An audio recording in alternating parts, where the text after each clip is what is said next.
La France est un pays bercé par la pêche et la chasse. Ancrée dans ses traditions, la pêche est marquée par la traque de poissons emblématiques de nos eaux, tels que la truite, le sandre, la perche et le brochet. Le brochet Exos lucius est un poisson emblématique en France. Il est considéré comme le roi des carnassiers par sa puissance et sa combativité. Il est possible de le rencontrer dans toutes les eaux d'Europe. Le brochet commun est reconnu comme le meilleur prédateur pour réguler la population des autres espèces de poissons. En ce qui concerne sa pêche, elle a connu un franc succès du fait de la popularisation de la pêche au leurre. Depuis des années, de magnifiques brochets défraient la chronique en atteignant une taille et des poids records comme le montrent ces photos. Sa taille moyenne est estimée entre 50 cm et 1 m, même s'il peut atteindre jusqu'à 1,50 m. Le mystère qui pèse sur la nature peut nous laisser rêver sur la taille de plus gros brochets présents dans les eaux européennes. Tout d'abord, la principale espèce de brochet que nous connaissons est nommée sous le terme d'Exos lucius. Il est facile à reconnaître avec son corps fusiforme et ses couleurs verdâtres et jaunes. L'une de ses caractéristiques est qu'il est armé d'une redoutable mâchoire longue et plate, garnie de 700 dents tranchantes et recourbées vers l'arrière qui peuvent repousser infiniment comme le requin et le crocodile. En France, même s'il est présent sur la majeure partie des lacs et rivières, vous pourrez vous tourner par exemple vers des lacs alpins tels que le lac Léman, le lac du Bourget ou celui d'Annecy dans lequel la quantité de poissons est là et nombre de brochets arrivent à des tailles records. Le brochet peut aussi bien vivre en eau courante qu'en eau calme. Le brochet a une assez bonne vue, un champ de vision de 70%. Les yeux noirs sont cerclés de jaune, il se sert de sa nageoire dorsale comme propulseur, aussi bien que de la nageoire caudale.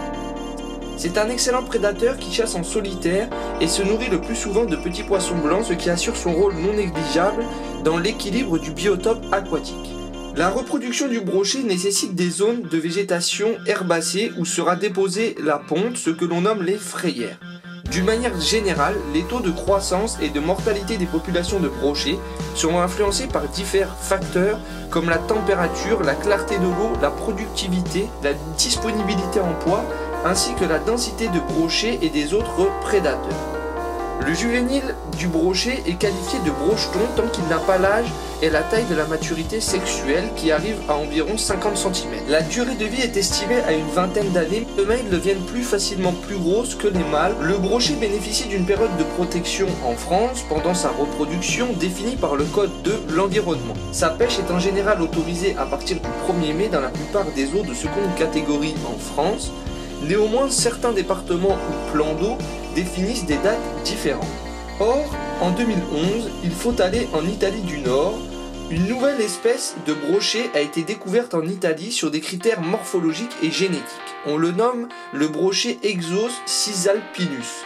Néanmoins, cette espèce est encore assez mal connue du fait de sa distinction récente avec son congénère, l'Exos lucius, par deux études datant de 2011 qu'il avait nommé au départ Exos flaviae. D'après les premiers résultats de ces études, le brochet du sud appelé cisalpinus n'est répertorié qu'au nord et au centre de l'Italie, au sud des Alpes, mais il n'est pas exclu que sa présence finisse par être avérée dans des régions avoisinantes. Les résultats des analyses sur la morphologie et la génétique des spécimens conservés dans les collections du muséum ont montré que l'espèce italienne Exocisalpinus était présente dans le lac de Saint-André dans les années 1920 ainsi que dans le lac Léman au XIXe siècle en cohabitation avec le brochet commun.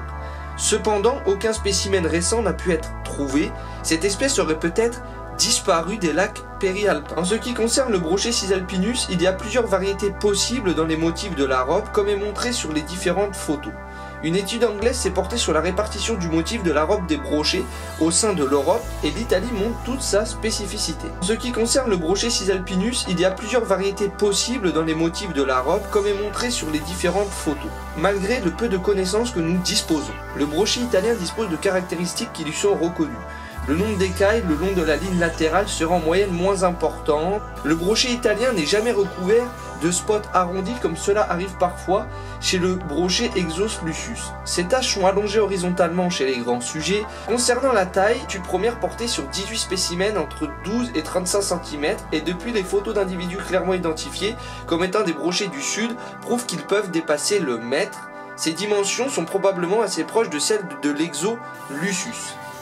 En 2014, dans la région de l'Aquitaine, cette étude a surtout mis en évidence une espèce cryptique nouvelle pour la science, le brochet aquitain Exos aquitanus, dont l'aire de répartition est limitée au sud-ouest de la France, bassin de la Charente à l'Adour. Elle se distingue du brochet commun par une robe marbrée, un museau plus court et un nombre moins élevé de vertèbres et d'écailles sur la ligne latérale.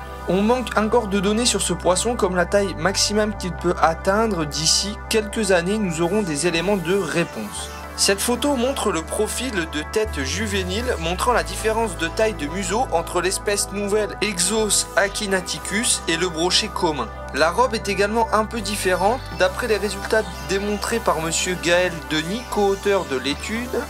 Il a plutôt une robe marbrée avec des bandes obliques très fines et de toutes petites taches claires au contour irrégulier, et il a un museau bien plus court. Le brochet que l'on connaît tous a un comportement de cannibalisme, il est donc important de faire attention à l'origine des brochets issus des piscicultures pour les opérations de repeuplement, sinon elles auront certainement un impact sur les populations de brochets aquitains dont l'aire de répartition est très réduite et elle serait la cause de la disparition probablement du brochet italien en France. Alors que le brochet est en train de disparaître petit à petit en France, de nouvelles espèces font leur apparition comme le brochet aquitain, ce qui doit nous inciter à prendre soin de nos populations présentes au sein de nos eaux. Cette étude a été réalisée en 2014 par le Muséum de l'Histoire naturelle en partenariat avec l'ONEMA.